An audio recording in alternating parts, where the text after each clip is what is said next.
किसी जमाने में एक बादशाह हुआ करता था जो बड़ा जालिम और जाबिर था। ये अपने लोगों पर बहुत जुल्म किया करता था। उसके देश में एक कानून था कि कोई भी शख्स किसी भी चीज को सदका या दान नहीं कर सकते थे, और किसी ने कोई चीज सदका की तो उसके हाथ काट लिए जाएंगे। एक दिन एक फकीर को बड़ी सख्त भूख लगी। भूख से परेशान होकर वो एक औरत के दरवाजे पर गया और सदा बुलंद की, मुझे सख्त भूख लगी है, कुछ खाने को दे दो। उस औरत ने कहा, मैं तुम्हें खाने को कुछ नहीं दे सकती। क्या तुम्हें मालूम नहीं कि बादशाह कितनी सख्त ऐलान करवा रखा है, और ये बादशाह भी बड़ा जालिम है। फकीर ने कहा, मुझे मालूम है, मगर मैं क्या करूं, आज मुझे बहुत भूख लगी है।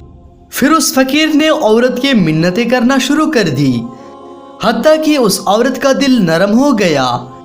उस औरत ने कहा, अच्छा ठीक है, मैं तुम्हें खाना खिला देती हूँ, बादशाह जो करेगा देख लेंगे। ये कहने के बाद उसने फकीर को 2 रोटियां लाकर दे दी। फकीर ने खुशी खुशी 2 रोटियां खा ली और दुआ देते हुए वहां से चले गए। जब बादशाह को ये पता चला कि फलाना औरत ने 2 रोटियां सदका की है तो वो सख्त नाराज हुई। फिर उसने उस औरत के दोनों हाथ कटवा दिए और उसे शहर से बाहर निकाल दिया। उस औरत का एक बच्चा भी था। उसे लेकर वो शहर से बाहर चली गई। रास्ते में उसे सख्त प्यास लगी। पास ही एक दरिया था। वो पानी पीने के लिए दरिया के पास गई और झुककर पानी पीने लगी। जैसे ही वो औरत पानी की तरफ झुकी तो उसका बच्चा पानी में गिर गया और दरिया ने उसे भी अपने साथ बहाना शुरू कर दिया। ये देखकर औरत ने परेशानी के आलम में चीखना और चिल्लाना शुरू कर दिया। इतने में अचानक 2 आदमी वहां नमूदार हुए और उससे पूछा कि तुम रो क्यों रही हो। उस औरत ने बताया, मेरा बच्चा दरिया में गिर गया है, मेरा हाथ भी नहीं है कि जिसके मदद से मैं उसे निकाल सकूं। औरत की ये बात सुनकर उसमें से एक आदमी दरिया में गोता लगा दिया और कुछ देर बाद हाथ में उसके बच्चे को लेकर वापस बाहर निकल आया। औरत ने अपने बच्चे को सही सलामत देकर खुश हो गई।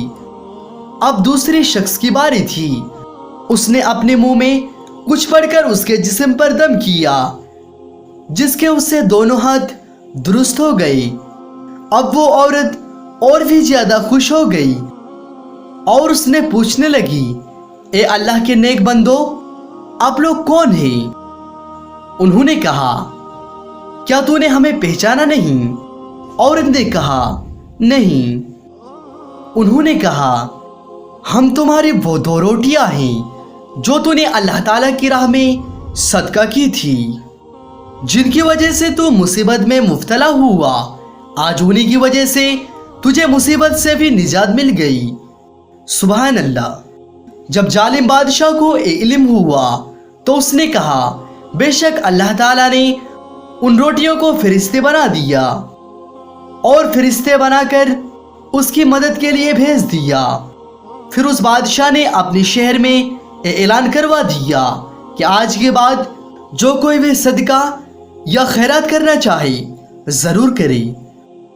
हमारे प्यारे आका अलैहिस्सलातु वस्सलाम ने इरशाद फरमाया है कि सदका बालाओं को टाल देता है।